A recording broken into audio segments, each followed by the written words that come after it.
बिस्मिल्लाहिर्रहमानिर्रहीम। इज़्ज़त का जनाजा निकाल कर मोहब्बत का तकाज़ा करने वाले शिकारी होते हैं। बेहतरीन मर्द वो है जो अपनी औरत का ज़िक्र किसी गैर मर्द से ना करे।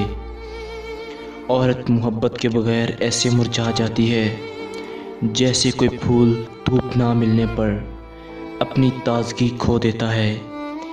किसी के वक़्त पर हंसने की गलती कभी मत करना जनाब, ये वक्त है चेहरे याद रखता है।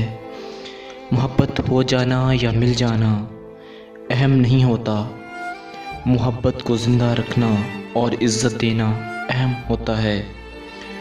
खूबसूरत मर्द तो वो होता है जो औरत का मुहाफ़िज़ बनकर उसकी हिफाजत करता है और उसको तहफ़्फ़ुज़ का एहसास दिलाता है। आजकल लोग हमारी खुशियों से ज़्यादा हमारे दुखों में दिलचस्पी रखते हैं।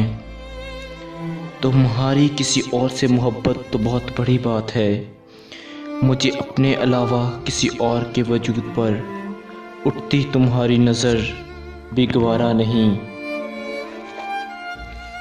बालिग लड़की उस वक़्त शहवत की ज़्यादती का शिकार हो जाती है जब वक़्त के मुताबिक उसका निकाह ना किया जाए। मज़ीद ऐसी वीडियोज़ के लिए प्लीज़ मेरे चैनल को सब्सक्राइब और वीडियो को लाइक ज़रूर करिएगा। अल्लाह हाफ़िज़, शुक्रिया।